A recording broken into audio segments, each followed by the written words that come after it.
Hello दोस्तों, स्वागत है हमारे चैनल पर पीएमटी गोंडा।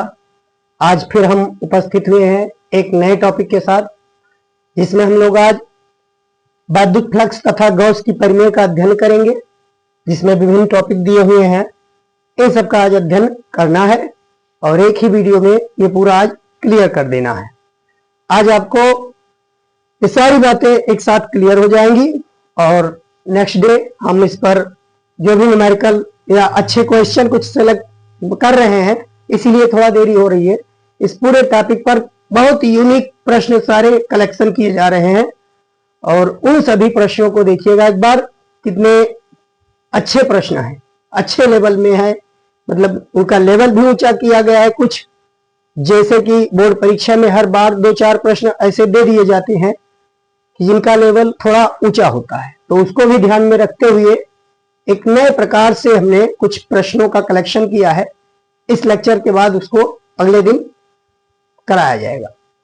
ठीक है, तो आज शुरू कर रहे हैं हम। ध्यान दीजिएगा, वैद्युत फ्लक्स तथा गॉस की परिमेय। इसमें सबसे पहले हमें क्षेत्रफल सदिश को जानना है। क्षेत्रफल सदिश क्या होते हैं? अभी तक हम लोग ये मान रहे थे कि क्षेत्रफल एक अदिश राशि है, जैसा कि प्रीवियस ईयर में पढ़ चुके होंगे।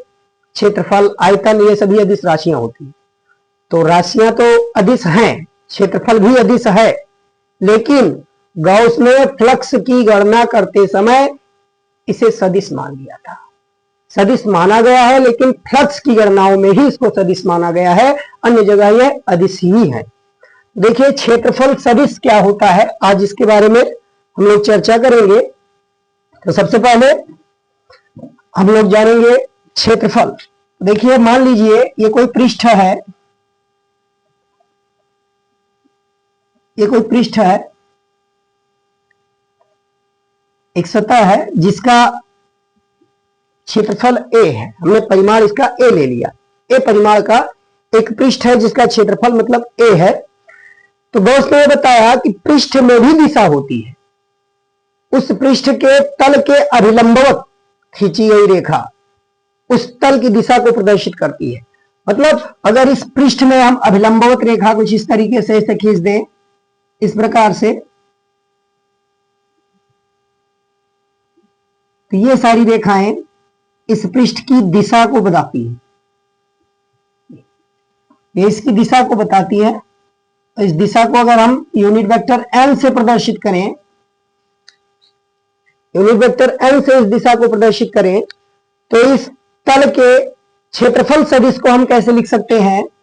क्षेत्रफल vector a equal to magnitude of a into unit vector n, ये हो जाए। जैसा कि यहां लिखा गया है, हमें मालूम है कोई भी सदिश राशि है तो उस राशि में परिमाण के साथ साथ दिशा होनी चाहिए। तो परिमाण हमने a प्रदर्शित किया जो कि तल का क्षेत्रफल है, और यूनिट वेक्टर n उसकी दिशा को प्रदर्शित किया गया है। तो क्या कहा गया? क्षेत्रफल सदिश क्या होता है? क्षेत्रफल सदिश एक ऐसी भौतिक राशि होती है जिसमें पृष्ठ का क्षेत्रफल होता है, या हम कह सकते हैं क्षेत्रफल का परिमाण हो और उसकी दिशा हो। और दिशा कहां हो? उस तल के अभिलंबवत उसकी दिशा होती है। तो इन्हीं दोनों के हम गुणन को a और यूनिट वेक्टर n, इन्हीं के गुणन को सामूहिक रूप से हम क्षेत्रफल सदिश कहते हैं। तो क्षेत्रफल सदिश हम तल का इस तरीके से निकाल सकते हैं।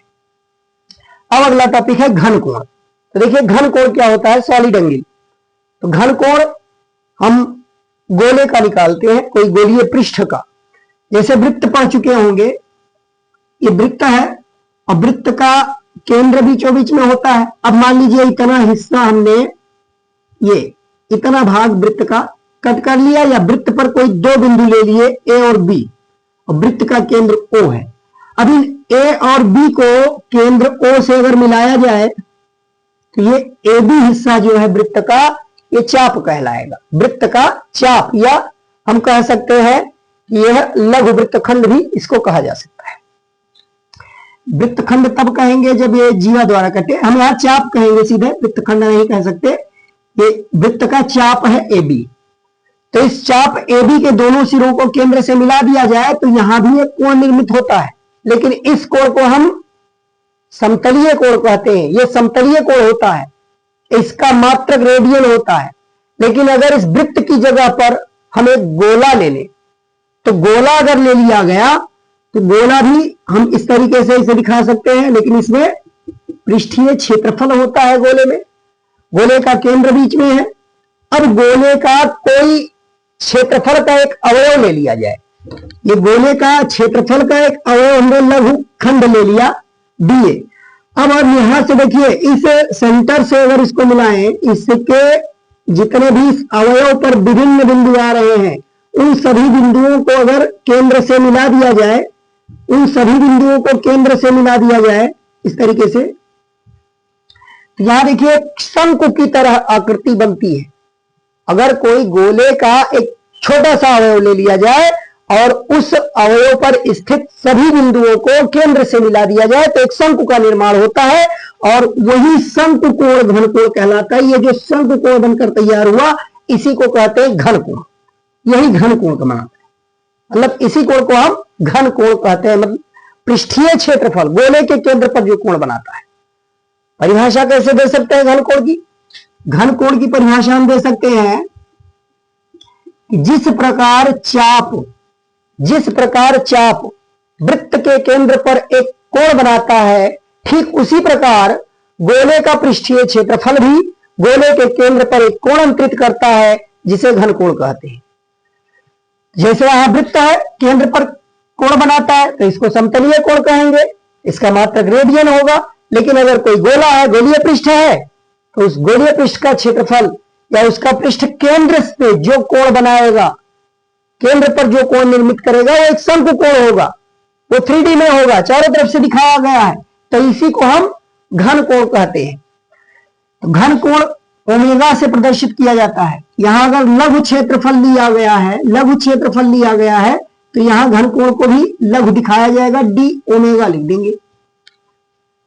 तो यहां देखिए, मान लीजिए इस खंड की या वृत्त की त्रिज्या को अगर आर कह दिया जाए, या इस खंड में कोई बिंदु पी है, इस बिंदु पी की दूरी हमने केंद्र ओ से ले लिया, तो हम यहां अगर लघु खंड के लिए लें, तो लघु खंड के लिए डी ओमेगा बराबर हो जाएगा लघु खंड का क्षेत्रफल और बटा त्रिज्या का स्क्वायर। ये हो जाएगा, ये फार्मूला हो जाएगा। मतलब अगर किसी गोले का एक लघु अवयव हमने छोटा सा खंड ले लिया और उस खंड द्वारा केंद्र पर निर्मित कोण को डी ओमेगा मान लिया, तो अब इस लघु खंड का क्षेत्रफल और त्रिज्या के वर्ग की जो निष्पत्ति होगी, वही इस लघु खंड द्वारा केंद्र पर निर्मित घनकोण कहलाएगा। घन कोण का मात्रक होता है स्टेरेडियन, इसका मात्रक होता है स्टेरेडियन,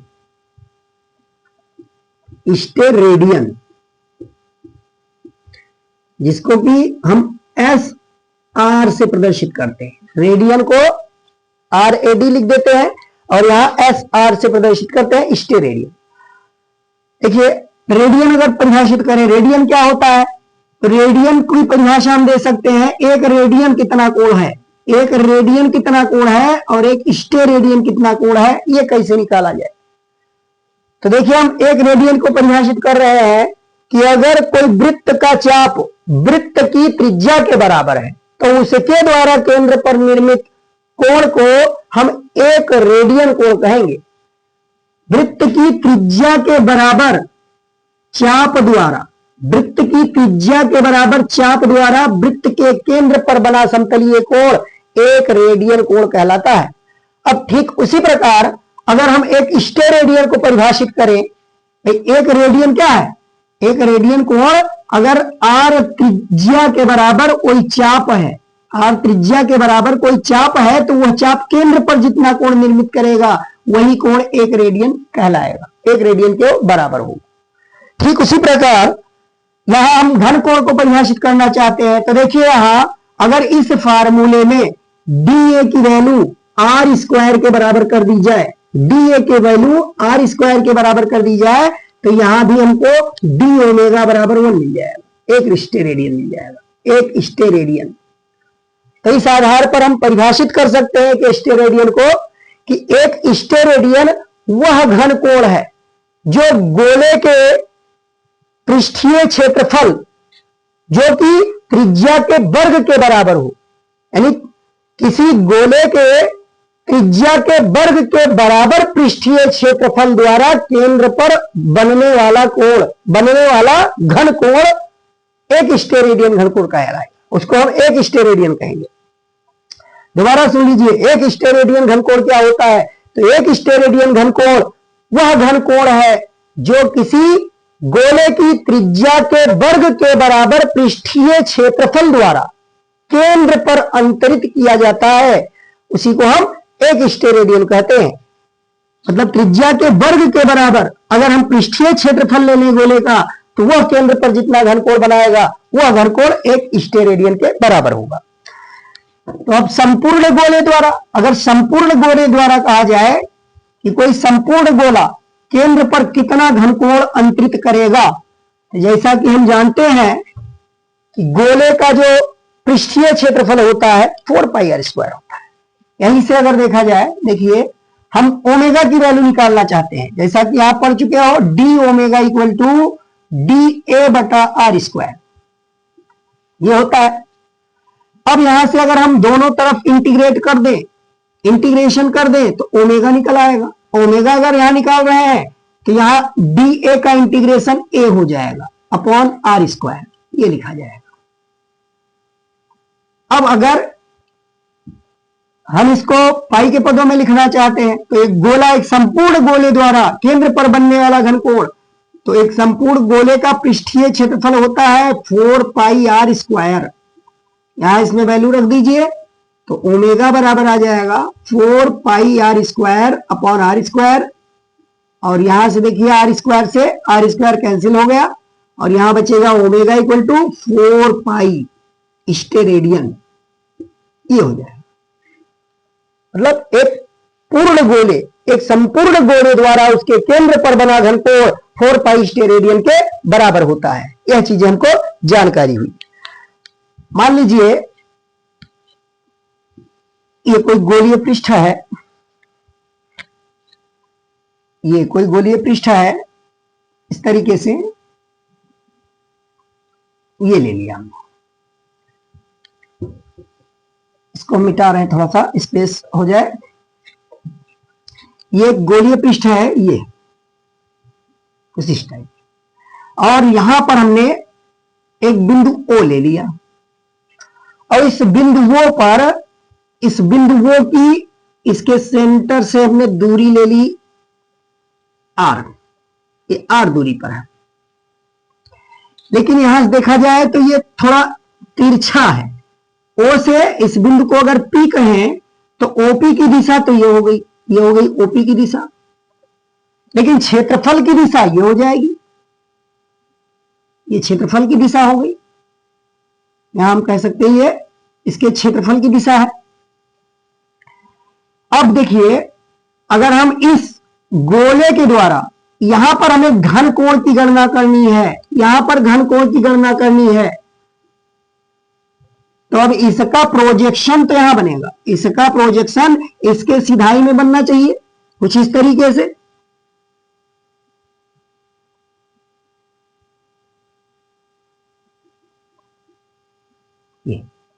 ये जो डॉटेड लाइन से दिखाया गया है, हम इसका प्रोजेक्शन, इसका जो यहां पर प्रक्षेप बन रहा है, वो प्रक्षेप इसके ठीक सिधाई में आ रहा है, जबकि यह तिरछा है।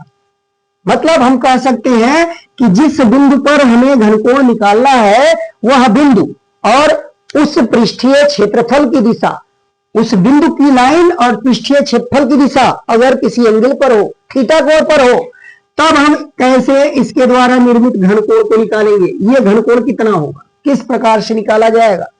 तो मान लीजिए इसके द्वारा निर्मित घनकोण डी ओमेगा है और इसका क्षेत्रफल हमने मान लिया DA, इसका क्षेत्रफल मान लिया DA। तो क्षेत्रफल की दिशा इधर दिखाई गई है, यहां हम लिख रहे हैं, ये DA हो गया क्षेत्रफल, ये DA क्षेत्रफल हो गया। लेकिन इसका प्रोजेक्शन लिया गया तो हम कहेंगे कि इस DA का यह जो यहां डॉटेड लाइन से दिखाया गया है, ये DA का क्षैतिज घटक है, इसको हम DA cos थीटा लिख सकते हैं, इसको DA cos थीटा लिखेंगे, वो क्षैतिज घटक है, इसके हमने क्षैतिज में ले लिया है। अब यहां से डी ओमेगा की वैल्यू, ये दूरी आर हो जाएगी, यहां से यहां तक की दूरी आर हो जाएगी। तो अब हम लिख सकते हैं D omega equal to D A cos theta upon R square. ये फार्मूला यूज किया जाएगा जब क्षेत्रफल जो लिया गया है उस क्षेत्रफल के तल की जो दिशा है वह और कोण जिस बिंदु पर बन रहा है, इनको मिलाने वाली रेखा के बीच अगर कोई एंगल बन रहा है यहां थीटा, अगर ये थीटा कोण पर है, बिल्कुल सिधाई पर ना हो, अगर वो पृष्ठीय क्षेत्रफल बिल्कुल त्रिज्य ना हो, तो ऐसे स्थिति में हम उसका प्रक्षेप लेते हैं, मतलब डी ए कॉस थीटा के रूप में हम डी ओमेगा को प्रदर्शित करते हैं। इस तरीके से सदिश रूप में अगर लिखना है इसको तो इस तरीके से भी हम डॉट के रूप में लिख सकते हैं, D omega equal to D A dot unit vector N upon R square, ऐसा भी दिखाया जा सकता है एकांक सदिश, मतलब उस दिशा को प्रदर्शित करने के लिए। तो इसके विभिन्न रूप है। अगर थीटा कोण बन रहा है डी ए और इस लाइन जहां कोण बन रही है उस बिंदु पर, जहां घनकोण बना रहे हैं उस बिंदु को मिलाने वाली रेखा और इस गोलीय पृष्ठ का क्षेत्रफल की दिशा, इन दोनों में अगर थीटा कोण बन रहा है तो इस फार्मूले का हम उपयोग करेंगे। तो आगे हम देखते हैं अगला वैद्युत फ्लक्स। अब वैद्युत फ्लक्स की बारी है। देखिए वैद्युत फ्लक्स क्या होता है। तो वैद्युत फ्लक्स, हम वैद्युत क्षेत्र में किसी काल्पनिक पृष्ठ से होकर गुजरने वाला कुल वैद्युत फ्लक्स जो होता है, हम उसको कैसे परिभाषित करेंगे। देखिए मान लीजिए यह कोई पृष्ठ ले लिया गया, इस तरीके से हमने एक पृष्ठ ले लिया और यहां बल रेखाएं दिखाई गई, बहुत सारी बल रेखाएं, इस तरीके से वैद्युत बल रेखाएं हैं।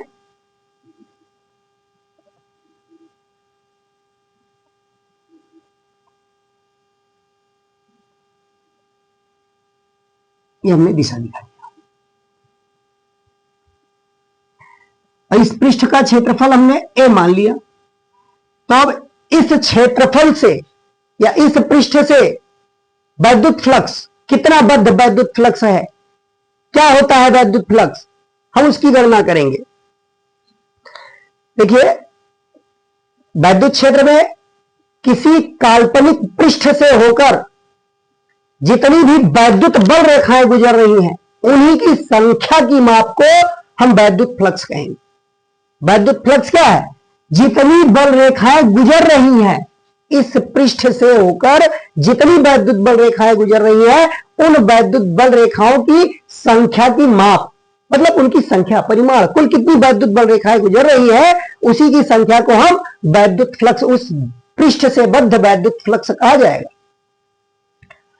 तो वैद्युत क्षेत्र में किसी काल्पनिक पृष्ठ से होकर गुजरने वाली वैद्युत बल रेखाओं की संख्या की माप को वैद्युत फ्लक्स कहते हैं। वैद्युत फ्लक्स को फाई ई से प्रदर्शित करते हैं। वैद्युत फ्लक्स को फाई ई से प्रदर्शित करते हैं। फाई ई, ई क्या प्रदर्शित कर रहा है, वैद्युत, इलेक्ट्रिसिटी, मतलब फाई होता है, फ्लक्स मतलब फाई से प्रदर्शित किया जाता है और ई लगा दिया जाए तो वैद्युत क्षेत्र के लिए होगा। हम आगे मैग्नेटिक फील्ड के पढ़ेंगे, चुंबकीय क्षेत्र में फाई बी वहां लिखा जाएगा, जो कि चुंबकीय क्षेत्र की तीव्रता के लिए नोटेशन बी वहां लगाया जाता है। यहां वैद्युत फ्लक्स है तो फाई ई से हम लिखेंगे, फाई मीन्स फ्लक्स।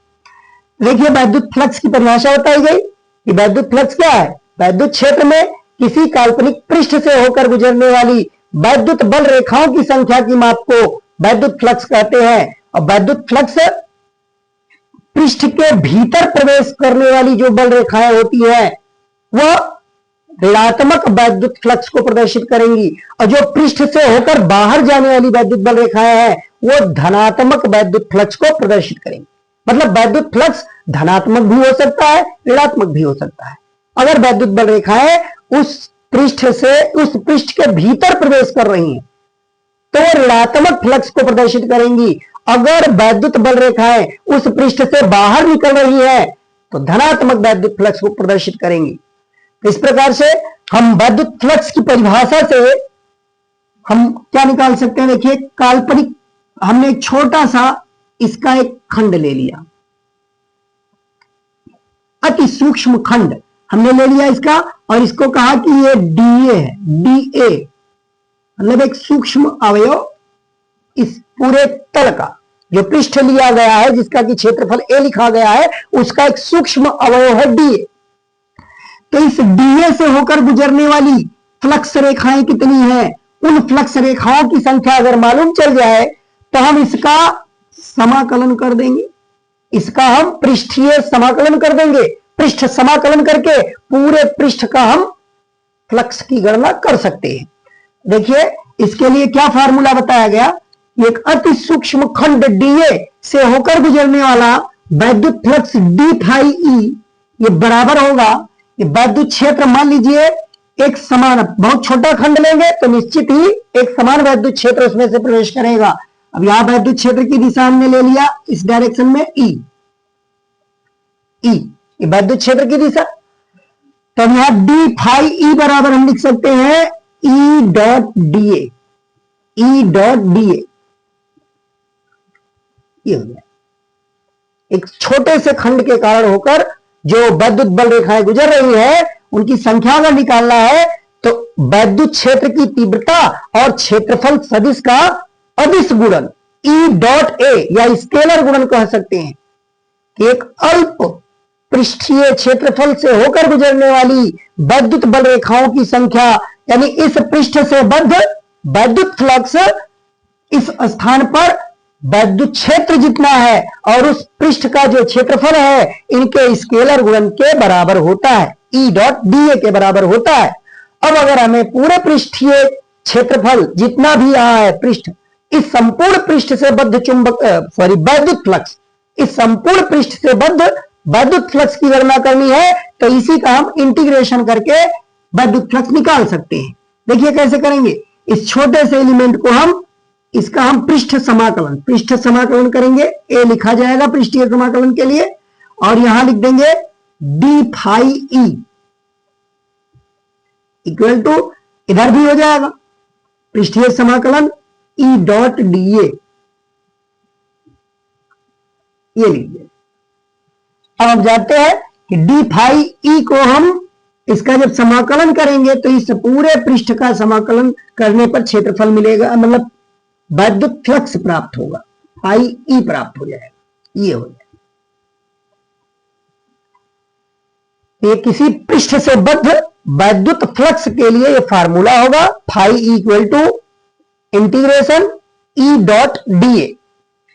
अब मान लीजिए कि ये जो पृष्ठ लिया गया ये एक तल नहीं है बल्कि कोई बंद पृष्ठ है।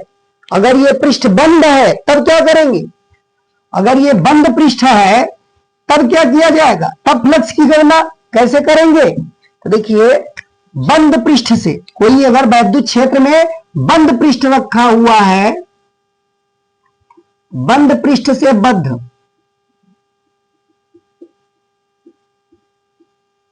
वैद्युत फ्लक्स, बंद पृष्ठ से बद्ध वैद्युत फ्लक्स, थोड़ा सा अंतर आएगा इसमें, phi E is equal to, अब यहां जो इंटीग्रेशन हमने पृष्ठ समाकलन जो हमने यहां लगाया था उसकी जगह पर यहां हम क्लोज्ड इंटीग्रेशन लेंगे, क्लोज्ड इंटीग्रेशन बंद समाकलन प्रदर्शित करेंगे।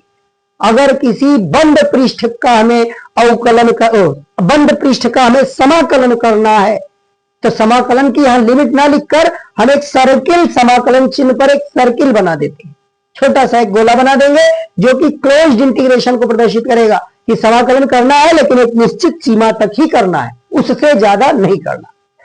तो अब यहां देखिए इसके लिए हम बंद पृष्ठ से बद्ध वैद्युत फ्लक्स की गणना करने के लिए हम phi equal to closed integration E dot D A लिख सकते हैं, ये हो जाए, ये फार्मूला है ई डॉट डीए। डॉट क्यों लगाया गया, क्योंकि क्षेत्रफल भी सदिश राशि है, वैद्युत क्षेत्र की तीव्रता भी सदिश राशि है, इसलिए डॉट पर लग जाएगा। अगर ई और डीए के बीच कोण थीटा है तो ई डॉट डीए को हम ई डीए कॉस थीटा भी लिख सकते हैं। Phi E equal to closed integration E D A cos theta, ये भी लिखा जा सकता है। यहां से देखिए और सिंप्लीफाई करिए, हम ई और कॉस थीटा, ई चूंकि एक समान है, एक समान हमने वैद्युत क्षेत्र लिया, तो अगर वैद्युत क्षेत्र यदि एक समान है, यदि ई नियत है, हमने एक नियत वैद्युत क्षेत्र ले लिया, तब क्या करेंगे, phi E equal to closed integration D A को अलग कर ले रहे हैं हम, यहां से ई कॉस थीटा बाहर कर लीजिए, ई कॉस थीटा हम बाहर कर सकते हैं और इंटीग्रेशन कर देंगे डी ए का। डी ए क्या है, एक बंद पृष्ठ का सूक्ष्म अवयव, और उसका अगर हम समाकलन करेंगे तो पूरा बंद पृष्ठ का क्षेत्रफल मिल जाएगा। तो बंद पृष्ठ का क्षेत्रफल मतलब ये ए बन जाएगा। तो यहां से हमको फार्मूला मिल जाएगा, किसी बंद पृष्ठ से होकर गुजरने वाली वैद्युत बल रेखाओं की संख्या निकालना है या उससे बद्ध वैद्युत फ्लक्स निकालना है, तो phi E equal to E A cos theta, E A cos theta, ये फार्मूला दिखाया जा सकता है। अब अगर डीए और ई की दिशा एक समान है, यदि ई व डीए, ई व ए, यहां पर ए आ चुका है, यदि ई व ए एक ही दिशा में है,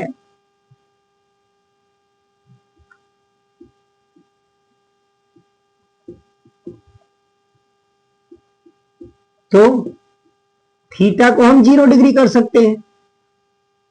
ई और ए की जो दिशा है वो समांतर है, एक ही दिशा में है, तो थीटा 0 करेंगे तो कॉस 0 की वैल्यू 1 हो जाएगी और हमें मिल जाएगा phi E equal to E A, phi E equal to E A, ये लिखा जा सकता है। इस तरीके से ये वैद्युत फ्लक्स का हमको फार्मूला मिल गया। ये समाकलन रूप में एक छोटे से एलिमेंट के कारण जो वैद्युत फ्लक्स है उसका एक सूक्ष्म अवयव से उसका समाकलन करके हम पूरे पृष्ठ का वैद्युत फ्लक्स निकाल सकते हैं। अगर पृष्ठ एक तल है तो वहां हम समाकलन के नीचे ए लगाएंगे, वहां हम पृष्ठ समाकलन को प्रदर्शित करेंगे। अगर बंद पृष्ठ है तो इसके लिए हम समाकलन के चिन्ह में एक सर्किल बनाएंगे जिसको क्लोज्ड इंटीग्रेशन बंद समाकलन कहते हैं। अब यहां से हमको क्या मिला कि फाई ई जो है वो ई और ए का गुणनफल है। ई और ए मींस वैद्युत क्षेत्र की तीव्रता और क्षेत्रफल का गुणनफल है।